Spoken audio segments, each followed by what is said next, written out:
Auziți, îmi povestiți și mie ce s-a întâmplat, am înțeles că dumneavoastră ați văzut acolo, pardon. Ce s-a întâmplat? S-au certat? S-au certat și deodată s-a dus. Dar de la ce s-au luat? Din cauza lui nevastă. S-a certat cu nevastă, s-a împins sau?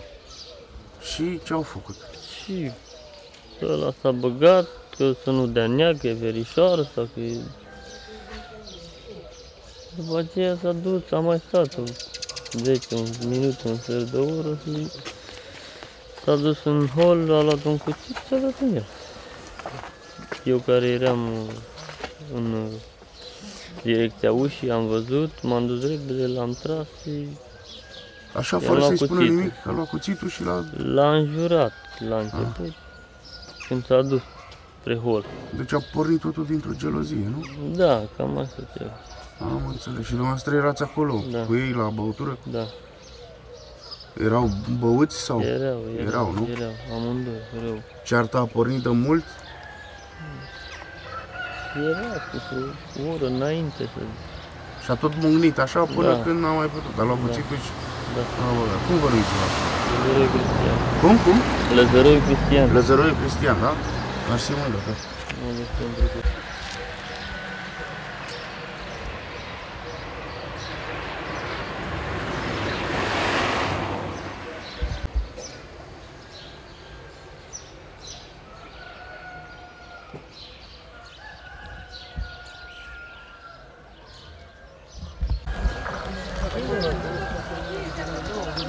Acum?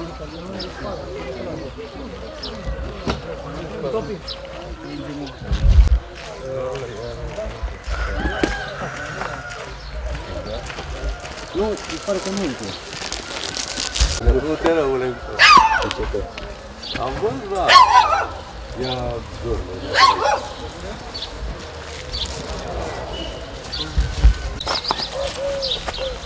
Salutat. Te-a prins cu cioara vopsită, uite aici. Ne adun cifle, dorule. Te-a prins cu cioara vopsită, Rene.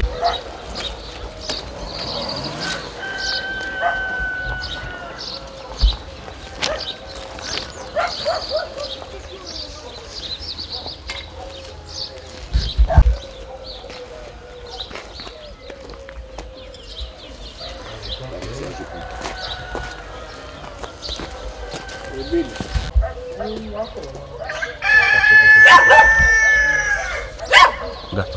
Da?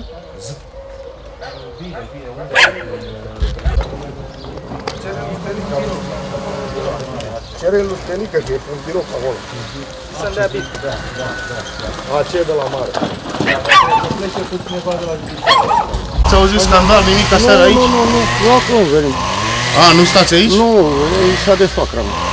Și n-a auzit nimic scandal? Nu știu, vă dau acum viu și ăla. S-au înjunghiat acolo, la vecina dumneavoastră. Păi nu i-a vecina mea, e vecina soacră. Încă e și bărbatul, frate cu cumnata mea. A, e rudă? Da. Un cubinul cu dumneavoastră? Nu cum bine. Da. Mămăiță, n-ați auzit scandal aici azi noapte? Am auzit, până la 4 am ieșit și am văzut. Am văzut că e mașini la 4. Și cine, Cristi? Cristi. Era rudă cu dumneavoastră, E frate cu norul meu, frate Vitre, adică de mamă.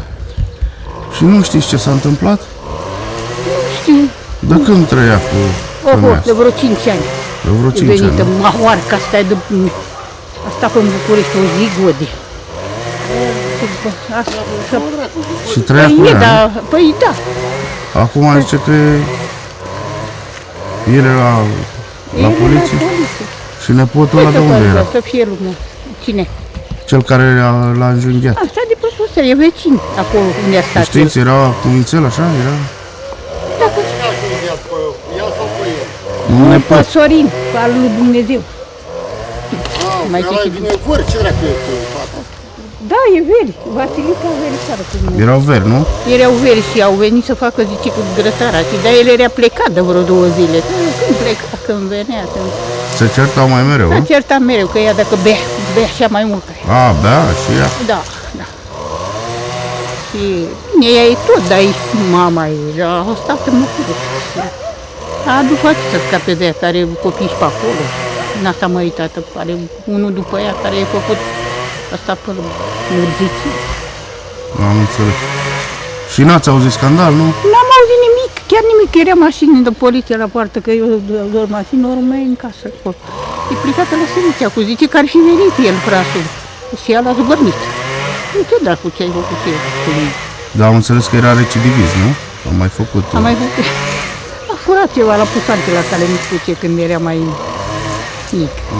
Nu era briculos, era cu minte așa, el de dar și-a băgat în cârtie. Și omul cum e de el femeie zice că a văzut pe Dumnezeu. Da.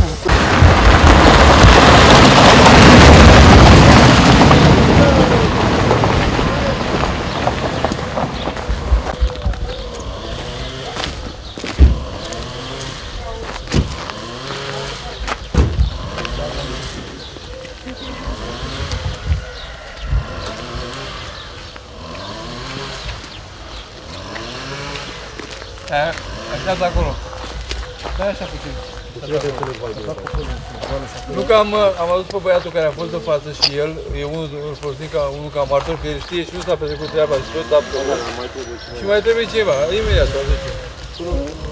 Unde l-ați găsit? Exact pe treapta acolo unde scrie B-ul. Acolo? Da. Exact la B, da?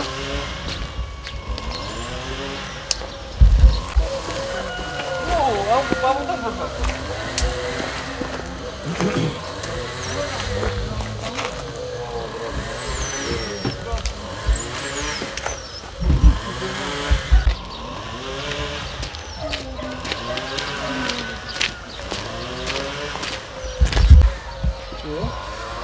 Ah, poetă. Pe catalul victimă.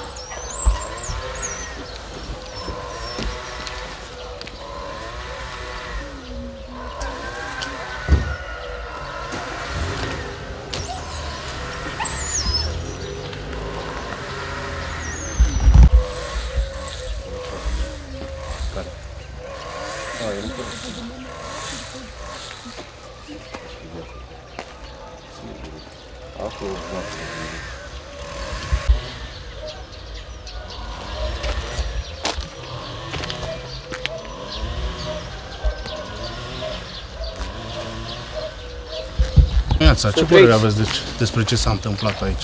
Păi ce părere aș putea să am? O părere foarte proastă, că altfel nu putem să o numim o părere. Știți care e starea fiului? Păi nu, tocmai acum plecam la, da, m-am dus acasă, mă duceam la spital. Când ați aflat ce s-a întâmplat? Păi când am aflat pe la 3:30 așa, că eu am primit un telefon pe la 3:15. Dar știți cumva ce s-a întâmplat? Nu știu, păi tocmai că nu știu, dacă știam era el, dacă eram pe fața locului, nu, vă dați seama că, adică, dacă, da.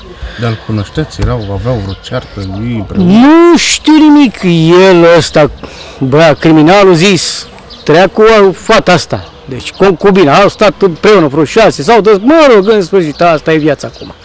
Dar, da, și ea e rudă cu noi. E rudă cu noi, da. Și ăsta e nepotul meu, de au venit aici, știu, dracu să-i ia, ce puteți să... Că fiecare vorba, noi discutăm acum, dar nu știm ce avem fiecare, ce ne sare pe loc, sau știu eu, de... Deci n-au avut un conflict mai... Păi nu au avut niciodată, nu s-au, niciodată, deci nu s-au, n-au, dar el, eu știu, fiind și băut sau eu știu de ca... Știți care e starea lui acum? Păi nu știu, acum plec la ea, acum plec la ea. Acum plec la ea. Și că i-a atins și ficatul. I-a atins și ficatul. Și? Păi dacă e chestia, păi n-are, nu mare, eu să fiu al dracu viața mea, uite așa, nu fac ca pe porc îl tranșez. Câți ani avea fiul dumneavoastră? Păi are 30 de ani. 30, era căsătorit? Da, are nelegitim, are 2 băieți. Are și 2 copilași. Da. Cum vă numiți? Ion Marie. Mulțumesc. Dacă e atins ficatul. Da? El a luat-o în coace. Hainele ăla micu de acasă? Păi nu e nicio haină, n-are, păi el. Tricoul ei, el vrea de îmbrăcat cu el. Tu dai de umeri.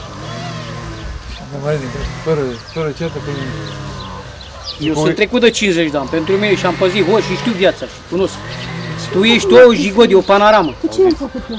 O să vezi, fără o să vezi tu, pe parcurs. Ce am făcut eu? Care? Ia acasă. Păi ea nu știe. Păi, nu, dacă n-are nimic, adică ce a fost pe el, unde, hai, ăsta poate să știe unde e. Un Ce tricou. culoare? Ce culoare de Că nu ți-l tranșezi. Deci el a putut să plece pe picioarele lui, n-a... Păi e prea cald, îți dai seama. Nu, cald, n-ai ce. Una când ești cald, nu simți nimic, nu.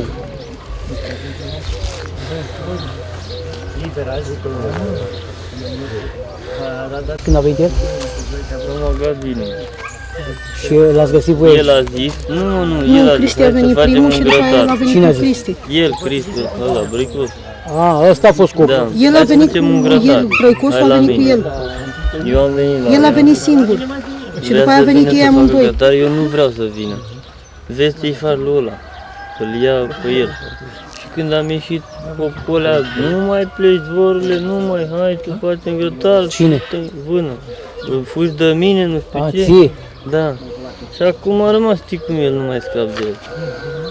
Și am băut 2 sticle de bere, s-a dus el, dar mai S-a dus și a mai luat. După aia a băut și pe aia, sau și-a mai luat 6 sau să amândoi. Că la 6 la sticlă de sticlă, da. Și după o jumătate de oră, să zic așa, sau o oră, a început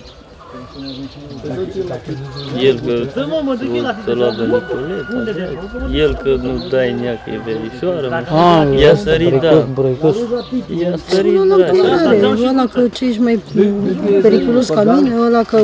Vezi că e de glumă, că na, se ceartă, se înjură amândoi. I-am pus sepră, mai bine dădea el. I-am despărțit, n-a fost nimic și s-a dus el repede, după 10 minute sau un sfert de oră, s-a ridicat în pat direct în hol. Și până s-a auzit repede, după că s-a dat seama.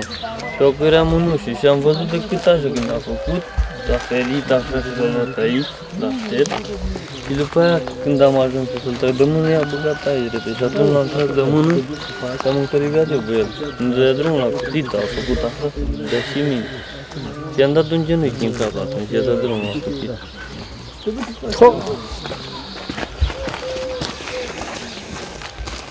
Să intri în pușcărie, mă, tu-ți mor din mă. Vedeam cu o piatră în spuf, uite așa e fost. Dădea, la ce intru eu. În loc să... Păi da, mă, dar vezi tu, și el de ce dădea? Stai, bă, așa, dau cu cuțitul. Nu e și balmeș. Dar dacă voi ați băut ca piscocii, aia. Unde dracu Cine mă, că eram nici treaz, eram nu, Cristi nici n-a conștient.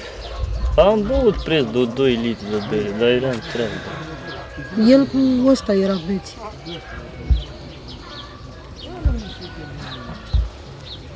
Mă duc la spital, să vezi. Uite, Și ei nu știa că sunt bărbatele. lasă-mă, vii mâine, vii poi mâine. Nu i-am pus să certe, nu i-am pus să se bată, nu i-am... Știu că nu e pus, mă, că nu Nu, condamn la Iurea. Pui, dar, băi, atâta, du-te, băi, lasă, Sorine, ești băut, când îl vezi că e, mai ales când îl vezi ce că am tot făcut? dacă e beat. Și ăla dacă e beat, făcut? sau ăla Le-am dacă e beat, provocat, măcar și le-am- al și ăsta care Doamne treci cu el, Dumnezeule. să zic așa, că nici nu stați, nici nu vă luați. Asta e problema noastră. Păi știu că e problema ta, că nu pot să Exact. mă bag eu în Nici probleme eu în nu tele mă sau, bag dar în vreau să viața ta, spun, nici tu nu te bagi în nici viața nu mea. stai cu el, nici nu, așa, uite, trebuia cu așa, el, că cu putea el. să fie, mai venea și altul, poate și altul, Care sau și dacă altul? venea altul și îl găsea pe el Dar aici, nu și atât venea de altul, că n-a venit decât Cristi, că-i neamul meu, a venit fitul că-i neamul meu și n-a Dar tu venit unde erai când altcineva. s-a întâmplat? Când a băgat cuțitul în el, nu am văzut. Dar unde erai? Eram în casă. Era tot Voi în fi cameră. fost afară, voi fi era fost pe pe un spatele, pat voi fi care nu se vedea. pe pat, n-am Decât văzut. eu că Deci era n-am în văzut, direcția nu pot să-mi iau un suflet că am văzut. Am văzut când s-au certat, am auzit Deci când ai s-au certat. lăsat să se Cum încingă să-i așa? las?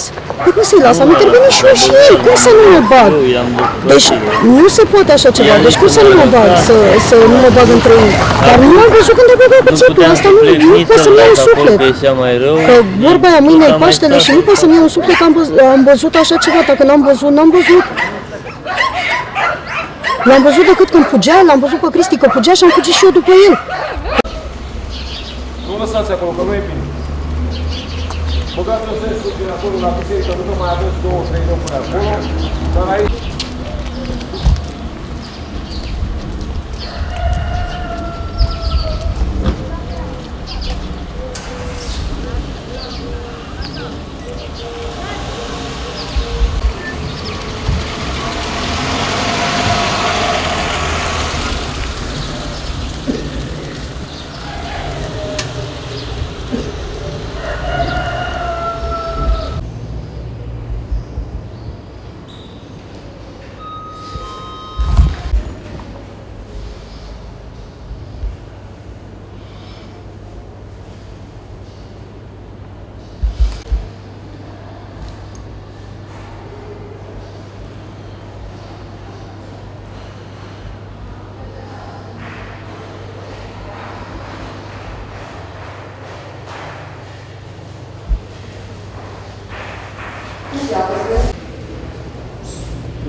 Ce cred că și la fel. De nu știu, abia s-a venit cu băiatul aici, așteptăm tot. Deci de sală, așa. Mi se văd ochii așa în sus? Merge. Am fost sesizați cu privire la faptul că în cursul nopții, pe fondul consumului de alcool, a izbucnit un conflict spontan în curtea unui imobil, ocazie cu care unui bărbat în vârstă de 30 de ani din localitatea Broșteni i-au fost aplicate mai multe lovituri cu un obiect ascuțit. Acționând cu operativitate, în scurt timp de la sesizare, polițiștii au identificat și depistat suspectul ca fiind un bărbat de 35 de ani din aceeași localitate. În acest moment, suspectul se află la sediul poliției pentru audieri. În funcție de concluziile raportului medico-legal, se va efectua încadrarea juridică a faptei.